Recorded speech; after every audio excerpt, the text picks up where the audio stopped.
Hi mayam bana mapu aigi new blog ta taramna oksari mayam ngasi se uti thongdoi ne bako uti usoi se ai haji ko omi me ma ko sangoi da oina ko e ado sangoi da imung da khok tre bako sangoi da ai da sum pura ga kuna taure ado siga pham na ko ge aina ne do mayam man na han sin se lu ye bako aduga usoi se lairak pane bako lu bajang khai gi ado sara mana iron cha gare ado khara de hau basina ngasi se uti oina thongjal la ge aina tawi ne bako ado ai haji ko e mayam maku ji ju ne khara kanjal lamme bako ado khokpa nungai tre bako ado mayam jum mathang ko ga hajeng mina si mayam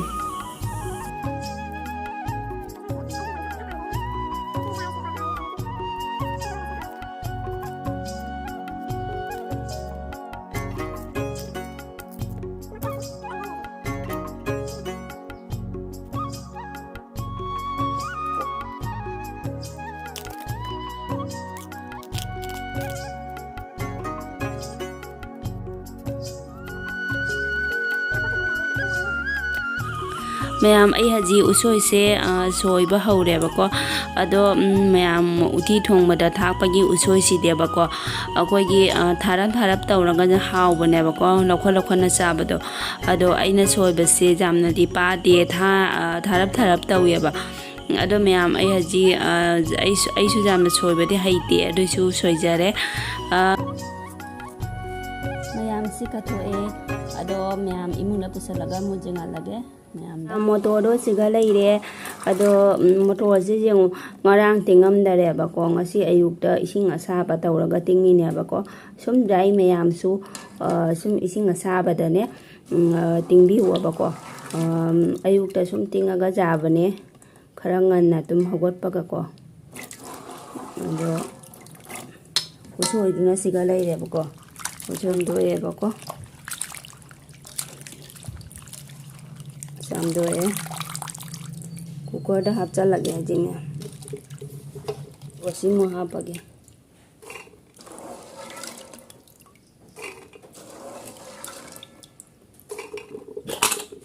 aduga mathang jenga lake mayam ai aji ising hape bako aduga sina kono ne ba haribop ne ba do ising hape aji kamani kam lo raga thangdaraga ko suta hapaga nga hanglo laga maroi mapang chalaga adoi di sok tawrani mayam asigana kana laijare jenam ga tespata ga ne bako sok tawbagi ado mayam asina kana ne ba lebu gi mana anobado aduga adoi di sing mana ga awa phadigom ga ne bako ado punna soire asidi haji hangdo ga kana tawrane bako kukur se hangdo ga siti taro raga asi hapchalani adodi sutha hapaga nga lo laga doi sok tawrane bako uti thongmadi jamna lai da mayam sum jinga lage mathang ai haji kamaga ko lokthoe bane ko do sutha je khara hapchan ngrage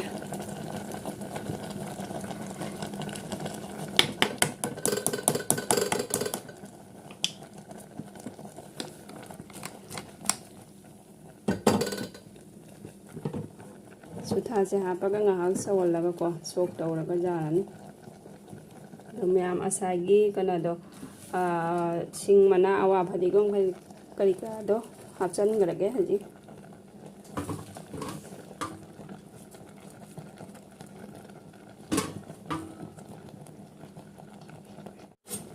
sumana ngaha Utti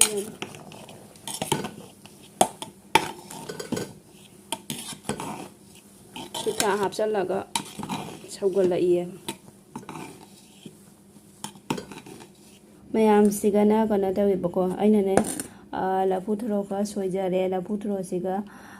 tilawa tawraga ko soire bora khara hauge ado tolaga mo mayam da jinga lage mayam siga leire gi uti do sok tawre bako aduga sina bora haurini ado lapu thro gi bora ne bako ado asisu mulan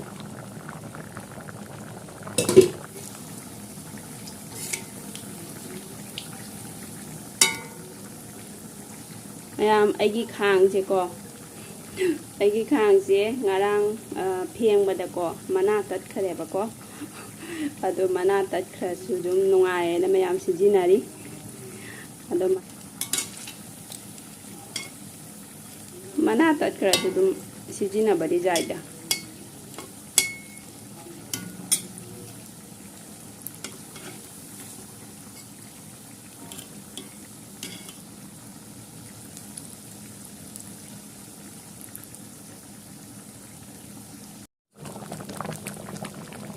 mayam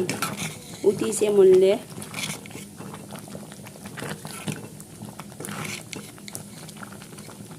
ha wada ba man bra mayam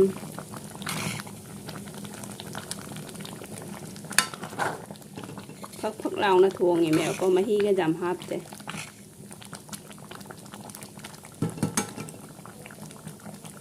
mayam thang da rage haji mayam aha magi borado siga leire lau khatle kharadi le siga haji hawga da ba leire ba ko asi mung leire hawga da ba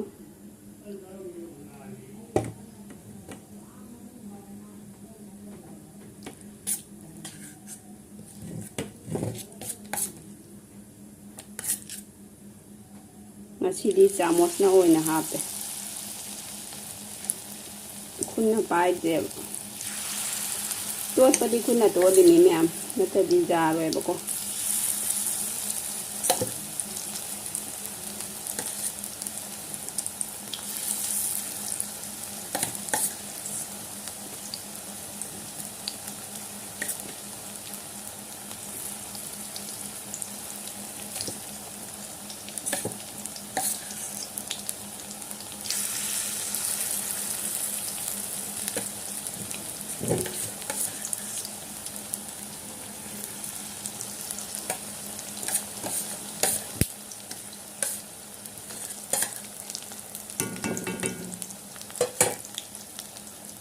mayam sina hawra ga loi da ni asi sina si hawra ga loi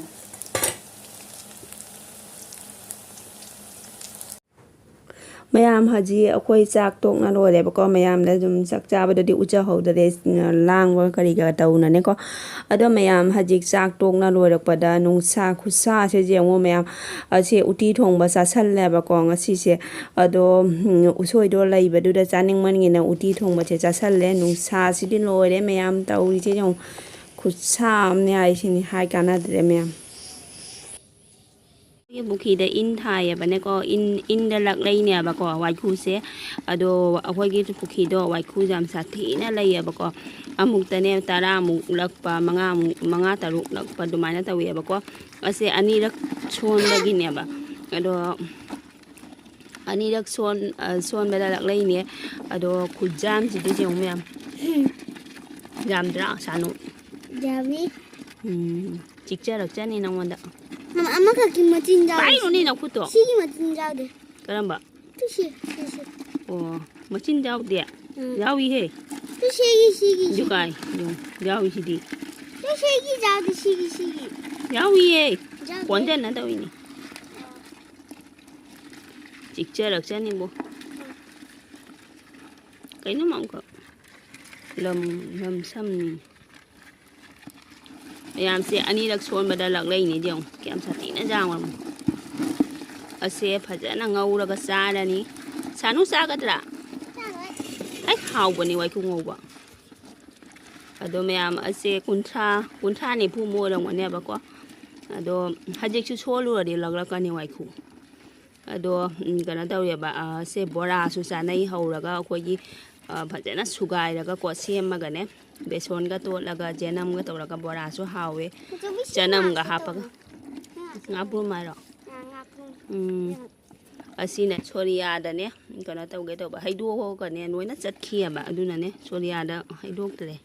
batin da wai de moi chat ngam de aduna batin da wai na kana taw re jengal le mayam da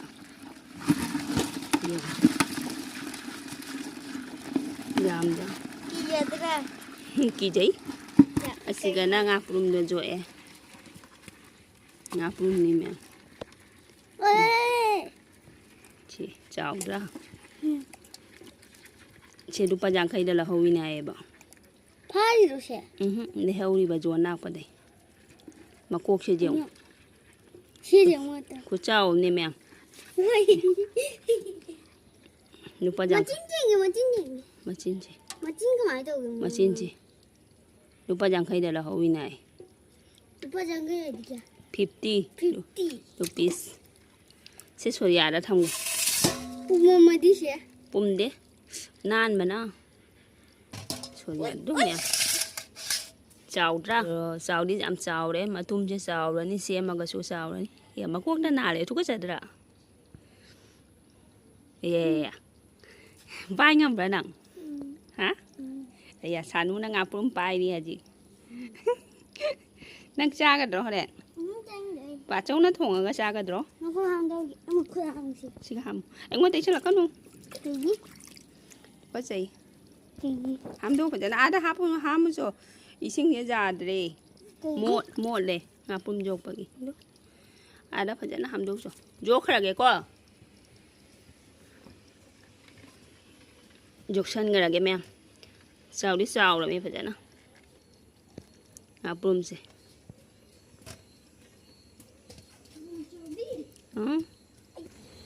ꯅꯪ ꯀꯔꯤ ꯍꯥꯏꯒꯦ ꯍꯥꯏꯅꯣ ꯃꯌꯥꯝꯗꯣ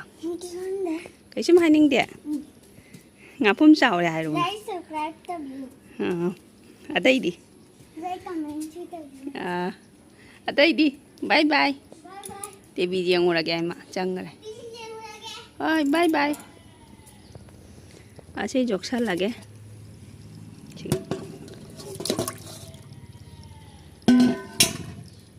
시가 욕살라가 탐방에 이생게 못네 시브라 황대마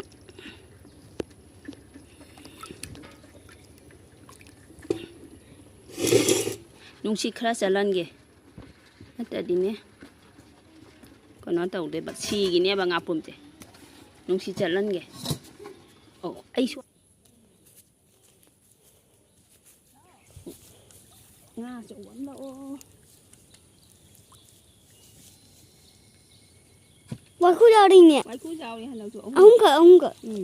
ꯋꯥꯏꯈꯨꯇ ꯂꯩꯔꯤꯅꯤ ꯂꯧꯁꯟꯁꯤꯔꯥ ꯂꯧꯁꯜꯂꯁꯤꯔꯥ ꯌꯥꯏ ꯂꯧꯁꯜꯂꯒꯦ ꯃꯌꯥꯝ ꯋꯥꯏꯈꯨ 3ꯈꯛ ꯂꯩꯑꯦ ꯉꯥꯗꯤ ꯌꯥꯎꯗꯦ ꯉꯥ ꯑꯃꯐꯥꯎ ꯌꯥꯎꯔꯛꯇꯦ ꯃꯆꯧꯕꯤ ꯀꯩꯒꯤꯅꯣꯁꯦ ꯋꯥꯏꯈꯨ ꯑꯣꯏꯅ ꯌꯥꯎ ꯂꯩꯔꯦ ꯈꯪꯗꯦꯕ ꯋꯥꯏꯈꯨ ꯐꯖꯅ ꯌꯥꯎꯗꯦ ꯃꯌꯥꯝꯗ ꯂꯩꯉꯣꯏꯔ ꯈꯪꯗꯦ ꯃꯣꯠꯅꯤ ꯍꯥꯏꯔꯣ ꯃꯣꯠꯂꯤ ꯋꯥꯏꯈꯨꯗꯣ ꯑꯍꯨꯝꯈꯛ ꯐꯥꯔꯤ 3ꯈꯛꯅꯤ ꯂꯩꯕꯥꯛ ꯆꯥꯔꯤ ꯂꯩꯕꯥꯛ ꯆꯥꯔꯤ ꯏꯁꯤꯡꯒ ꯊꯛꯇꯦ ꯏꯁꯤꯡ ꯊꯛꯄ꯭ꯔꯣ ꯆꯠꯁꯤꯅ ꯎꯔꯨꯝꯗ ꯅꯨꯡꯁꯥ ꯁꯥꯕꯅ ꯅꯨꯡꯁꯥ ꯁꯥꯏꯅꯦ ꯎꯔꯕ ꯋꯥꯏꯈꯨꯁꯦ ꯃꯣꯠꯇꯤ ꯃꯣꯠꯂꯦꯕ ꯀꯩꯒꯤꯅꯣ ꯍꯥꯏꯗꯤ ꯂꯩꯕꯥꯛ ꯆꯥꯕꯒꯤ ꯅꯠꯇ꯭ꯔꯥ ꯑꯗꯨꯅꯤ ꯆꯥꯝꯊꯣꯛꯑꯒ ꯀꯩꯁꯨꯝ ꯇꯧꯔꯣꯏ ꯁꯤꯒ ꯍꯥꯞꯆꯜꯂꯒꯦꯀꯣ 3 ꯍꯥꯞꯆꯜꯂꯦ ꯌꯥꯝꯃꯦ ꯌꯥꯝꯃꯦ 100 ꯀꯧꯔꯅꯤ ꯁꯦ 50 ꯍꯦꯜꯂꯝꯒꯅꯤ ꯅꯠꯇ꯭ꯔꯥ ꯁꯦ ꯊꯝꯃꯒꯦꯀꯣ ꯆꯠꯈꯤꯅꯤ ꯃꯈꯣꯡ ꯊꯝꯖꯟꯒꯦ ꯁꯨꯃꯥꯏꯅ